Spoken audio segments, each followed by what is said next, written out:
अस्सलामुअलैकुम everyone, welcome to my channel natural glow tips. आज की इस वीडियो में मैं आपके साथ होममेड सन ब्लॉक बनाना सिखाऊंगी। ये हमारी स्किन को सन प्रोटेक्शन देगा, हमारी स्किन को, हमारे फेस को जो सूरज की यूवी रेज हैं उनसे बचाएगा, प्रोटेक्ट करेगा। तो चलिए जी, बगैर टाइम को ज़ाया किए वीडियो को स्टार्ट करते हैं। सबसे पहले आपने अपना कोई सा भी फेवरेट मॉइस्चराइज़र जो है वो ले लेना है। आप इसकी जगह पर बीज वैक्स या फिर शिया बटर का यूज़ भी कर सकते हैं। मेरे पास इस वक्त मॉइस्चराइज़र अवेलेबल है तो मैं वो लूँगी।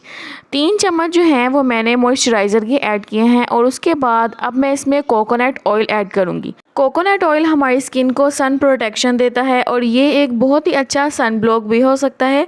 लेकिन अगर आप इसे डायरेक्ट अपने फेस पर लगाते हैं तो आपकी स्किन जो है वो हल्की सी ब्लैक शेड देती है, तो उसको दूर करने के लिए हम इसमें कुछ चीज़ें और ऐड करेंगे। उसके बाद अब मैं इसमें एलोवेरा जेल ऐड कर रही हूँ। एलोवेरा जेल के बारे में आप सब जानते हैं कि ये हमारी स्किन को सूथिंग इफेक्ट देती है, गर्मियों में हमारी स्किन पे सनबर्न होने से बचाती है। तो आपने इसमें 1 टेबल स्पून जो है वो एलोवेरा जेल का ऐड कर देना है और इन दोनों चीज़ों को अच्छे से आपने मिक्स कर देना है। उसके बाद अब मैं यहाँ पर ऐड कर रही हूँ जिंक ऑक्साइड। ये एक केमिकल है, ये आप अगर ऑनलाइन मंगवाएंगे तो आप इसे जिंक ऑक्साइड के नाम से मंगवा सकते हैं या फिर आपको ये किसी भी पंसार स्टोर से मिल जाएगा, लेकिन वहाँ पर आपको सफ़ेदा काशगिरी कहकर लेना पड़ेगा।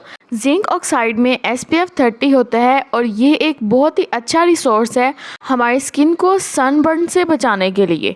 तो अब आपने 1 टेबल स्पून इसमें जिंक ऑक्साइड का ऐड कर देना है और इसे अच्छे से मिक्स कर देना है। आपने इसे इस तरह से मिक्स करना है कि ये एक फ्लफ़ी से फॉर्म में आ जाए। तो ये देखें जी, हमारा होममेड जो है सन ब्लॉक या सनस्क्रीन जो है वो तैयार हो गई है। आपने जब भी घर से बाहर निकलना है या फिर आपने चूल्हे का कोई काम करना है तो आपने इसे लाजमी अपने फेस पर अप्लाई कर देना है और फिर आपने घर से बाहर निकलना है या चूल्हे का कोई काम करना है। अब आपने क्या करना है, कोई सा भी एक क्लीन जो बोतल है वो आपने ले लेनी है और उसमें आपने ये जो होममेड सन ब्लॉक है इसे ऐड कर देना है। बिल्कुल थोड़ी सी क्वांटिटी आपने इसकी लेनी है और इसे आपने अपने फेस पर अप्लाई कर देना है। मार्केट के महंगे जो सन ब्लॉक है उससे भी बेहतरीन और अच्छे रिज़ल्ट वाला आप सन ब्लॉक बिल्कुल कम पैसों में अपने घर में बना सकते हैं और ढेर सारा बनाकर उससे फ़ायदा भी उठा सकते हैं। ये देखें, आपने इसे अपनी स्किन में अच्छे से अब्जॉर्ब करना है और आप जब इसे लगाएंगे तो आपको ऐसा फील ही नहीं होगा कि आपने अपने फेस पर, अपनी स्किन पर कोई चीज़ अप्लाई भी की है। ये बिल्कुल एक नेचुरल जो है वो सन ब्लॉक है। तो आई होप फ्रेंड्स कि आपको आज की मेरी ये वीडियो पसंद आई होगी। वीडियो अगर आपको थोड़ी सी भी अच्छी लगे तो मेरे चैनल नेचुरल ग्लो टिप्स को लाजमी सब्सक्राइब करें और एक अच्छा सा प्यारा सा कमेंट भी कर दें और इसे अपने दोस्तों के साथ भी ज़रूर शेयर करें। मिलती हूँ मैं नेक्स्ट वीडियो में। अल्लाह हाफिज़।